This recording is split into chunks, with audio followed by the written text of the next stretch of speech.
Assalamu alaikum wa rahmatullah, j'espère que vous allez bien. La sourate Al-Layl est la 92e sourate du Coran.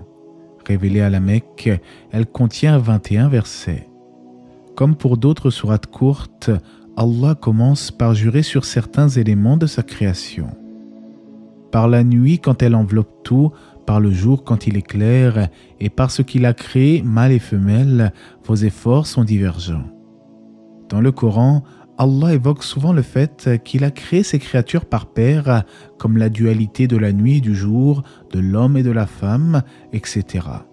Ici, Allah jure par certaines choses opposées, et c'est pourquoi l'objet du serment n'est autre que « vos efforts sont divergents ». C'est-à-dire que les actions accomplies par les humains sont également opposées, certains accomplissent de bonnes œuvres, tandis que d'autres commettent des mauvaises actions. Ceux qui accomplissent de bonnes œuvres sont alors évoqués dans les versets suivants. Celui qui donne et craint Allah et déclare véridique la plus belle récompense, nous lui faciliterons la voie au plus grand bonheur. Celui qui donne de ses biens est celui qui fait l'aumône, notamment à travers la zakat obligatoire. Il craint Allah en s'acquittant de ses devoirs religieux et déclare véridique la plus belle récompense, à savoir celle du paradis. D'autres savants pensent que le sens voulu est plutôt et qui proclame la parole d'unicité « La ilaha illallah ». Ainsi, le Créateur ouvre la voie vers le plus grand bonheur aux croyants vertueux car il leur facilite le bien tout en les éloignant du mal.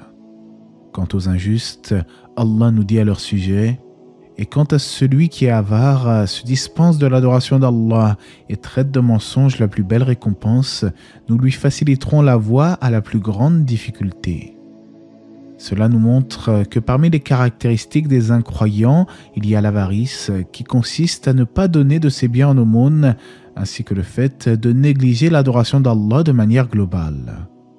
Allah met donc en lumière le contraste évident qu'il y a entre les œuvres des croyants et celles des incroyants.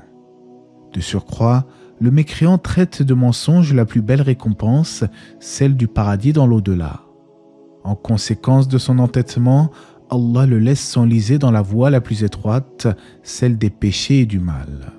Il nous dit à ce sujet dans un autre passage du Coran « Parce qu'ils n'ont pas cru la première fois, nous détournerons leur cœur et leurs yeux, nous les laisserons marcher aveuglement dans leur rébellion. » En fait, les versets qui portent ce sens sont nombreux dans le Coran. Celui qui cherche le bien, Allah lui facilite la voie de la guider, mais celui qui ne souhaite pas suivre la vérité, alors Allah le laisse livrer à lui-même dans les ténèbres de son égarement. À l'époque du prophète alayhi salatu wassalam, les compagnons, ayant compris que tout est prédestiné, interrogèrent le messager d'Allah en lui demandant « À quoi bon œuvrer alors ?» En effet, la place de chacun d'entre nous est déjà prédestinée au paradis ou en enfer. Alors à quoi bon œuvrer ? Le prophète répondit alors « Œuvrez, on facilitera à chacun de vous ce pourquoi il a été créé. » En d'autres termes, même si tout est déjà décrété, nous disposons d'un certain libre arbitre, comme nous l'avons déjà vu sur la chaîne à propos de la question du destin. Le Créateur poursuit ensuite la sourate en nous rappelant que le mécréant n'a pas utilisé sa richesse à bon escient. Et à rien ne lui serviront ses richesses quand il sera jeté au feu, c'est à nous certes de guider. Cela signifie que les richesses qui ne sont pas purifiées par la zakat et utilisées à bon escient ne sont d'aucune utilité. De plus, c'est à Allah qu'il incombe de montrer aux hommes le bon chemin et comme il nous le dit dans un autre verset, il appartient à Allah par sa grâce de montrer le droit chemin, car il en est qui s'en détache.